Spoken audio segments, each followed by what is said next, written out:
This is Steve Zeltzer, and I'm with the United Front Committee for a Labor Party, and we're in front of the federal building here in San Francisco, the San Francisco Federal Building, to demand that the former federal board member, Gregory Becker, be prosecuted for insider trading. He was president and CEO of the Silicon Valley Bank, and he took out $3.5 million just before it collapsed.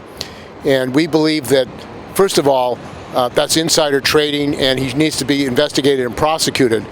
Second of all, he's been taking out $30 million for the last 2 years, and the other executives of the bank took out $80 million. And we believe that, in fact, the oversight of the Federal Reserve is supposed to be in charge of oversight of the banks, was lax and not proper, and because, in fact, it's run by bankers. This is one of the systemic issues in this country. The Federal Reserve is run by bankers, and they don't do proper oversight of the banks. And this is one of the lessons of the collapse of the Silicon Valley Bank. It's the largest bank run in the history of the United States. And we believe that there needs to be accountability, and these billionaires who basically caused the bank run have to be held accountable and should be prosecuted. We don't believe that that's going to be happening under the Biden administration, or for that matter, a Republican administration, because the billionaires really control both the Democrats and Republicans. That is why this issue of Gregory Becker and what he's done has basically been hidden from the American people. So we're here today to demand that he be investigated and prosecuted. We're also here demanding that the banks be nationalized, and that they should be run by workers control of the banks. We don't believe that having bankers in charge of the regulation of the banks is going to be successful, and also it's not what is going to protect the American people. These banks now are raising the interest rate through the Federal Reserve. It's causing great harm to working people, and all they care about is increasing the profits of the corporations that they represent. So we're demanding that there be prosecution, there be accountability, and the Federal Reserve really is not doing its job. It should be shut down, and the bank should be put under workers' control. We also believe that the banking system in the United States is set for a financial collapse. The government, the FDIC, which took over the Silicon Valley Bank, pumped billions and billions of dollars into it. And in fact, they're propping up banks with our money, with the public's money, and they're not really even investigating why this happened. And we believe that they won't investigate because it implicates the billionaires who fund both the Democrats and Republicans. It's a systemic issue. You can't have proper supervision of the banking system in this country when the bankers are really controlled, when the bankers control the oversight agencies in the Fed. They knew that money was being withdrawn. They knew that higher interest rates were affecting the Silicon Valley Bank and other small regional banks. Why didn't they take action?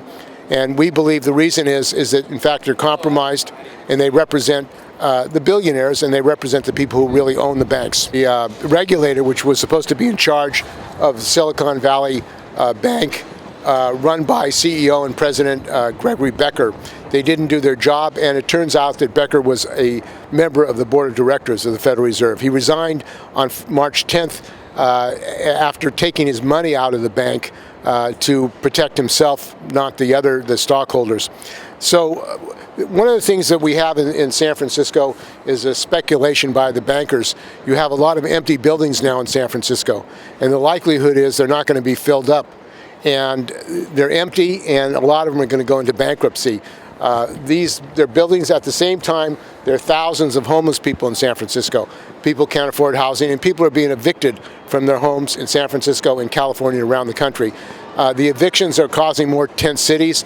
The homeless, the people that don't have homes, it's a direct result of what the banks have been doing, and the speculators, building high-rise scrapers but not building homes for working people. The reason they don't build homes for working people is that it's not profitable for the developers. And the developers are the ones that run San Francisco. They're developers that run the cities in this country. We need a working-class political party, a labor party, that's going to represent working people based on the needs of working people, and not profiteers, not big bankers like those that control the Federal Reserve. So we're going to be launching a national movement for workers' control of the banks, and we're also going to be taking up the issue of accountability of Gregory, Becker, Peter Thiel, and other billionaires who looted the bank days before it collapsed. This is just the beginning of a national campaign, an education campaign. My name is Charles Menster. I'm a retired trade unionist, supporter of the Spartacus League. Now, I was just doing some research this morning in regards to this demonstration to look at how money is being floated around this world. The recent collapse of Credit Suisse in Switzerland, the second largest bank of Switzerland, and they were taken over in their collapse by United Swiss Bank.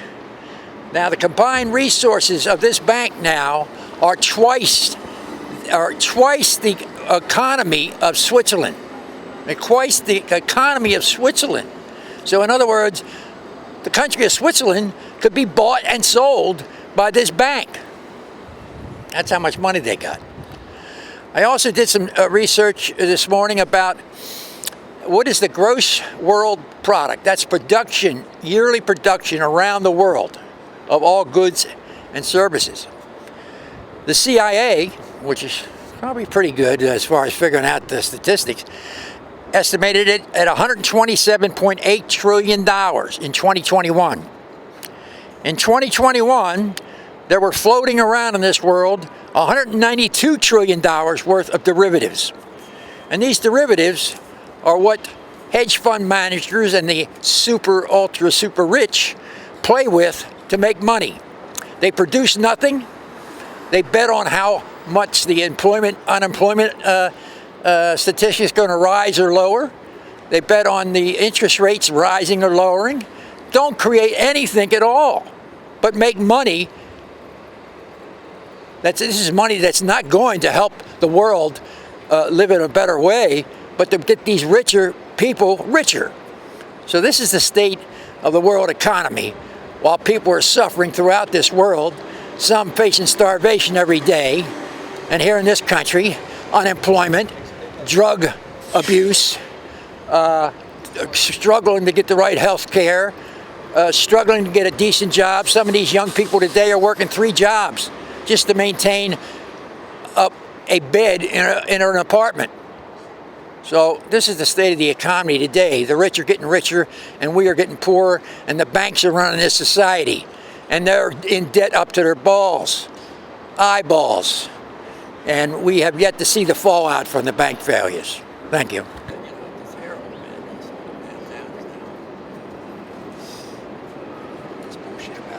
That's right. Salesforce going to lay off another pack of people? We've got a lot of empty buildings. That's the next shoe to drop. These buildings go into default. Yeah. A lot of, even